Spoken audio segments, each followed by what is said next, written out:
Good morning students. आज हम continue करेंगे plant tissue culture. Last time पे हमने लास्ट दो लेक्चर से हम प्लांट टिश्यू कल्चर पढ़ रहे हैं। पहले लेक्चर में हमने पढ़ा था कि इसकी मुख्य अवधारणाएं क्या है, बेसिक एस्पेक्ट्स एंड डेफिनेशंस। इसके बाद में हमने कौन कौन से टर्म्स प्लांट टिश्यू कल्चर में काम में लिए जाते हैं और क्या टेक्निक, बेसिक टेक्निक क्या होती है प्लांट टिश्यू कल्चर की, वो पढ़ी थी। आज हम पढ़ने जा रहे हैं applications of plant tissue culture. Plant tissue culture की क्या क्या महत्व होते हैं या क्या क्या काम आता है प्लांट टिश्यू कल्चर, ये है applications of plant tissue culture. Plant tissue culture के बेटा बहुत सारे एप्लीकेशंस होते हैं, तो उनको हम एक बार संक्षिप्त में समझ लेते हैं। पहला एप्लीकेशन है माइक्रो प्रोपेगेशन। बेटा इनको आपको जैसे बताया था मैंने आपको, इन्हें हिंदी की बजाय आप इंग्लिश में ही इन्हें याद करें, चाहे आप इन्हें हिंदी में लिख दें, क्योंकि वो ज़्यादा आसान रहेगा समझने के लिए। मैं जैसे जैसे आपको समझाऊंगी ये सब चीज़ें आपको क्लियर होती रहेगी। आपको ये सबसे डिटेल में नहीं पढ़नी है, सिर्फ इनको संक्षिप्त इनका परिचय मैं आपको दूंगी और जिससे आप इसको समझ पाएँ। सबसे महत्वपूर्ण जो प्लांट टिश्यू कल्चर का एप्लीकेशन है वो है माइक्रो प्रोपेगेशन। दूसरा है somaclonal variation, then germplasm conservation, haploid production, embryo culture and embryo rescue, distant hybridization, and इसके साथ ही हम पढ़ेंगे protoplast fusion, then synthetic seed production, production of useful secondary metabolites. तो इस प्रकार से ये 8 एप्लीकेशंस हम पढ़ने वाले हैं पादप उत्तक संवर्धन के। और इसमें जो सबसे महत्वपूर्ण है वो है नंबर 1 माइक्रो प्रोपेगेशन। तो आज के लेक्चर में हम सिर्फ माइक्रो प्रोपेगेशन पे ही ध्यान देंगे, वही पढ़ेंगे। शेष जो 7 एप्लीकेशंस है वो हम नेक्स्ट लेक्चर में पढ़ेंगे, उनको हम ज़्यादा डिटेल में नहीं पढ़ेंगे, उनको हम संक्षिप्त में ही पढ़ेंगे। आज हम बात करते हैं माइक्रो प्रोपेगेशन की। माइक्रो प्रोपेगेशन की अगर हम बात करें तो it is multiplication of genetically identical copies of a cultivar by asexual reproduction is called clonal propagation. देखिए मैं आपको पहले इतना समझाऊं कि इसका डेफिनेशन अगर हम देखें तो माइक्रो का मतलब होता है सूक्ष्म और प्रोपेगेशन का मतलब होता है उत्पन्न करना। और यहाँ पे हम किसकी बात कर रहे हैं, पादपों की। तो सूक्ष्म पादपों की मल्टीपल कॉपीज़ उसका उत्पन्न करना, एक तरीके से यही बात हुई।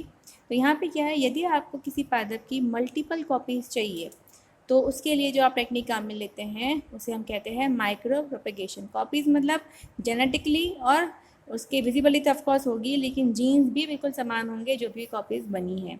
तो और अगर सामान्यतः हम देखते हैं कि हम किस प्रकार से जेनेटिकली आइडेंटिकल कॉपी प्राप्त करते हैं, तो आपने देखा होगा कि जो कायिक जनन होता है हम कलम के द्वारा या फिर इस प्रकार के जो कायिक प्रवर्धन की विधियां हैं, क्लोनल प्रोपेगेशन है, उनसे अगर हम कोशिश करते हैं प्लांट्स को उत्पन्न करने की तो हमको आइडेंटिकल कॉपीज प्राप्त होती है। लेकिन हम समस्त पादपों को इस प्रकार से उनकी आइडेंटिकल कॉपीज प्राप्त नहीं कर सकते, क्योंकि ज़्यादातर पादपों में हमको बीज की आवश्यकता होती है और जहाँ बीज बनता है तो वहाँ पे क्रॉसिंग ओवर होता है।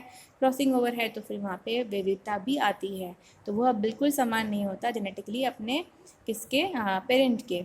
ओके बेटा, तो आप समझ रहे हैं अंतर। हमको एग्जैक्टली कॉपी चाहिए तो हम क्या काम में लेंगे, माइक्रो प्रोपेगेशन। तो ये तो हुई, कैसे करेंगे, तो इसमें क्या करते हैं कि हम the in vivo clonal propagation is often difficult. जैसा मैंने आपको बताया था कि जो अगर हम बाहर की, इन वीवो मतलब लैब के अंदर नहीं, प्राकृतिक या नेचुरल एनवायरनमेंट में आउटसाइड द लैब अगर हम कायिक प्रवर्धन की कोशिश करते हैं तो यह पहली बात तो सारे प्लांट्स में होता नहीं है, होता भी है तो काफ़ी एक्सपेंसिव होता है और ज़्यादातर अनसक्सेसफुल रहता है। तो यहाँ पे क्या है, टिश्यू कल्चर के मेथड को काम में लेके यदि हम क्लोनल प्रोपेगेशन करते हैं तो उसे हम कहते हैं माइक्रो प्रोपेगेशन। वापस बताएं आपको संक्षिप्त में कि यदि हम पादप उत्तक संवर्धन के द्वारा कायिक प्रवर्धन कर रहे हैं पादपों का या उनकी मल्टीपल कॉपीज़ का निर्माण कर रहे हैं, उसे हम कहते हैं माइक्रो प्रोपेगेशन। अब यहाँ पे अब जो वर्ड माइक्रो है इसे क्यों काम में लिया गया है, क्यों नहीं इसको हमने क्लोनल प्रोपेगेशन बोला। माइक्रो से इसलिए मतलब है क्योंकि यहाँ पे जो पादप होते हैं उनका सूक्ष्म स्वरूप इनसाइड द लैब तैयार किया जाता है। टेस्ट ट्यूब के अंदर प्लांट को, छोटे से प्लांट को उत्पन्न किया जाता है। उसी जो बाहर की साइड में बहुत बड़ा होता है, अपने टेस्ट ट्यूब में एक छोटा सा प्लांट होता है, तो ये मल्टीपल कॉपीज़ उस प्लांट की छोटी छोटी कॉपीज़ तैयार की जाती है, इसीलिए इसको कहते हैं micro propagation. Production of miniature plant material, सूक्ष्म रूप में पादप का उत्पादन करना मल्टीपल कॉपीज में। So micro propagation is the practice of rapidly multiplying stock plant material to produce a large number of progeny plants using modern plant tissue culture methods। Simple है, micro propagation वह तकनीक है जिसके अंतर्गत पादप तक संवर्धन के मेथड्स को काम में लेके किसी पादप की मल्टीपल कॉपीज़ बहुत लार्ज नंबर में बनाई जाती है, उसे हम कहते हैं micro propagation. Use of tissue culture techniques for micropropagation was first started by G. Morrell। 1960 में सर्वप्रथम जी मॉरेल ने क्या किया था, पादप उत्तक संवर्धन द्वारा माइक्रोप्रोपेगेशन की तकनीक उत्पन्न की थी और उन्होंने एक पादप की मल्टीपल कॉपीज़ कम समय में तैयार की थी पादप उत्तक संवर्धन के द्वारा। तो आप समझ रहे हैं, दो चीज़ें इंपॉर्टेंट है माइक्रोप्रोपेगेशन की, एक तो मल्टीपल कॉपीज़ बननी चाहिए और दूसरी क्या, आइडेंटिकल कॉपीज़, मतलब बिल्कुल एग्जैक्टली क्लोन बनना चाहिए और वो भी बहुत सारी संख्या में बनना चाहिए। ये दो इंपॉर्टेंट चीज़ें। और तीसरा क्या है, पादप उत्तक संवर्धन के द्वारा बनना चाहिए। तो ये तीन चीज़ें आपको ध्यान में रखनी चाहिए, क्लोन बनेंगे, मल्टीपल कॉपीज़ बनेगी और पादप उत्तक संवर्धन की तकनीक काम में लेके बनेगी।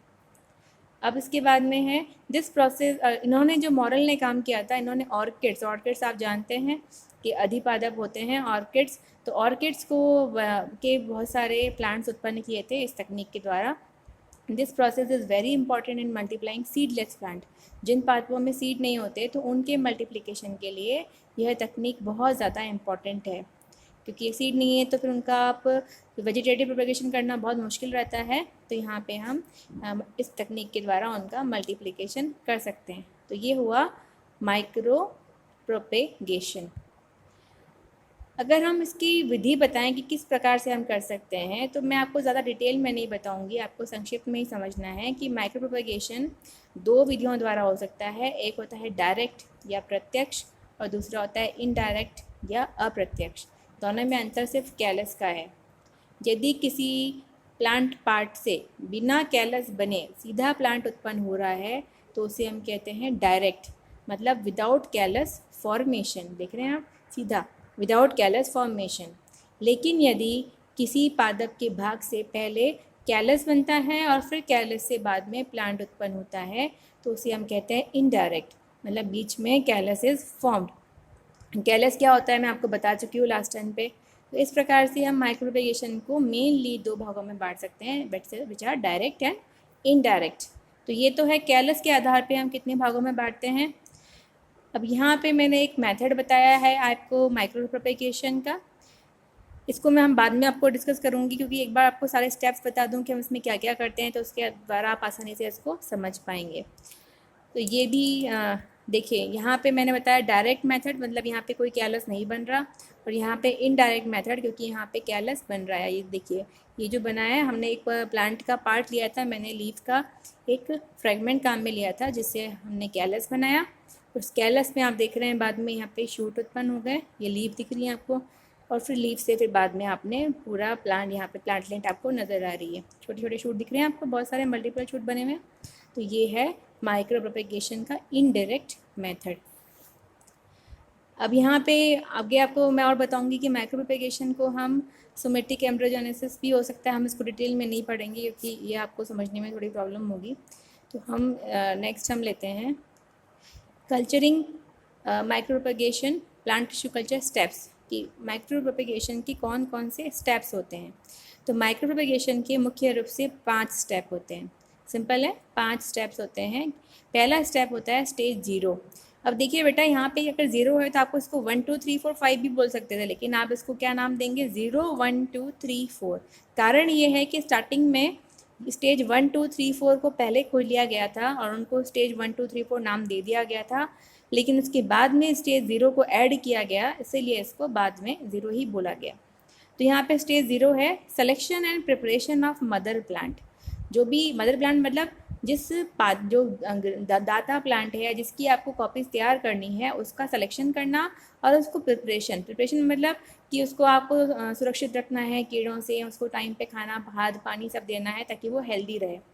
तो आपको preparation and selection of mother plant is stage 0। Then है stage 1, initiation of culture. Culture का प्रारंभ आपको करना है। तो यहाँ पे कल्चर का प्रारंभ कैसे होगा, एक्सप्लांट जिसे आपने जो काम में लिया है उसको आपको ग्रोथ मीडिया पे रख देंगे। तो ये हो गया इनिशिएशन ऑफ कल्चर। मैंने बताया था आपको लेमिनार एयर फ्लो के ऊपर हम कैबिनेट में ये काम करते हैं इनोकुलेशन का। तो यहाँ पे हो गया इनिशिएशन ऑफ कल्चर। कल्चर जब हो गया उसके बाद में आपको क्या करना पड़ता है, मल्टीप्लिकेशन, ताकि आपका कल्चर मल्टीप्लाई करे और धीरे धीरे बढ़ता रहे।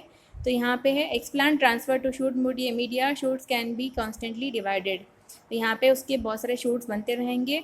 Then stage 3 is rooting. जब एक बार शूट बन के, बेटा इसमें है कि जो भी अपन मेथड काम में लेते हैं माइक्रो प्रोपेगेशन में, तो उसमें रूट और शूट एक साथ नहीं बनते सामान्यतया। तो यहाँ पे पहले शूटिंग के लिए आपको साइटोकाइनिन देना पड़ता है, फिर बाद में रूटिंग के लिए आपको ऑक्सिन देना पड़ता है। तो यहाँ पे स्टेज 3 है रूटिंग, कि उसमें जड़ उत्पन्न करना और उसको एक अलग प्रकार के संवर्धन माध्यम जिसको रूट मीडिया कहते हैं। रूट मीडिया मतलब इसमें केवल ऑक्सिन हार्मोन डाल देंगे हम तो रूट मीडिया बन जाएगा। तो ये हो जाएगा रूटिंग। रूटिंग भी हो गई आपके पास में, आपको लैब में एक प्लांट प्राप्त हो गया जिसमें एक शूट भी है और रूट भी है। लेकिन आप उसको सीधे ही यदि आप बाहर ले जाएंगे फील्ड में तो वो सर्वाइव नहीं कर पाएगा, क्योंकि वो बहुत ज़्यादा डेलिकेट होता है। वो लैब के अंदर रहा है, वो हमेशा अनुकूल परिस्थितियों में रहा है। तो उसको प्रतिकूल परिस्थितियों के लिए तैयार करना जो प्रोसेस होती है उसको कहते हैं हार्डनिंग एंड एक्लीमेटाइजेशन। हार्डनिंग मतलब उसको कठोर बनाना और एक्लीमेटाइजेशन मतलब उसको अनुकूलित करना आने वाली परिस्थितियों के लिए। तो ये कार्य किया जाता है। ग्रीन हाउस एक चैम्बर होता है, उसके अंदर इसको ये कार्य किया जाता है कि उसको धीरे धीरे तैयार किया जाता है कि वो बाहर शिफ्ट हो पाए, सीधा उसको खेत में या किसी फील्ड में ट्रांसफ़र नहीं किया जाता। तो पहले उसको ग्रीन हाउस में लेके जाएंगे, फिर उसको नर्सरी में लेके जाएंगे, उसके बाद में फिर उसको सीधा सनलाइट के अंदर लेके जाएंगे। तो ये समझना ही बेटा आपको, ये 5 स्टेजेस है, इनको सिर्फ आपको एक एक लाइन इसकी याद करनी है जैसा मैंने आपको मेंशन किया है। तो ये हो गए स्टेप्स ऑफ माइक्रो प्रोपेगेशन। अगर हम इसको समझें डायग्राम के द्वारा, चित्र के द्वारा, तो यहाँ पे आप देख रहे हैं फोटोज़। जो आपने जो पहला स्टेप देखा है, यहाँ पे हमने क्या किया है, एक एक्सप्लांट क्या काम में लिया है, मीडियम दिख रहे हैं आप नीचे की साइड में, ये अगर मीडियम है, और उसके ऊपर हमने एक जो बोलते हैं नोडल सेगमेंट, पर्व संधि युक्त एक तना लिया है, तने का टुकड़ा जिसमें पर्व संधि भी है। तो यहाँ पे जैसे ही तने के टुकड़े को हमने मीडियम पे डाला तो इसमें जहाँ पर्व संधि थी वहाँ से एक बड निकल गई, छोटी सी कली। आप देख रहे हैं कि एक छोटा सा प्लांटलेट निकल गया। तो यहाँ आप देख रहे हैं बड ब्रेक हो गया, यहाँ पे भी सारा दिख रहा है। जो पादप काम में लिया गया था वो देख रहे हैं, ये मदर प्लांट है, selection of mother plant healthy juvenile. बाद में फिर हमने जब शूट बन गए तो उन शूट को फिर हमने रूटिंग करवाई, इसको रूट मीडिया पे डाला। तो आप यहाँ पे अगर देख पा रहे हैं तो अंदर आपको रूट्स नज़र आ रही हैं, तो ये हो गया रूटिंग मीडिया। रूटिंग मीडिया के बाद में फिर इसको हमने बाहर बॉटल में ट्रांसफ़र कर दिया जिसमें आपको सॉइल रेट नज़र आ रही है और ये प्लांट लेटर आपको नज़र आ रहे हैं। तो देखा आपने, जो प्लांट यहाँ पे नेचर में ऐसा दिखता है वो लेबोरेटरी में बनने के बाद में एक छोटा सा मिनिएचर प्लांट मटेरियल की बहुत सारी कॉपीज़ बन गई। इनको फिर हम क्या करेंगे, हार्डनिंग एंड एक्लीमेटाइजेशन, और जब ये थोड़े बड़े हो जाएंगे तो इनको हम बाहर ट्रांसफ़र कर देंगे फील्ड में। तो ये प्रोसेस हुई किसकी, माइक्रो प्रोपेगेशन की। तो आज हम एक ही एप्लीकेशन पढ़ेंगे क्योंकि बाकी ये एक ही एप्लीकेशन सबसे इम्पॉर्टेंट है। जो शेष बची हुई एप्लीकेशंस है वो हम नेक्स्ट लेक्चर में पढ़ेंगे। धन्यवाद।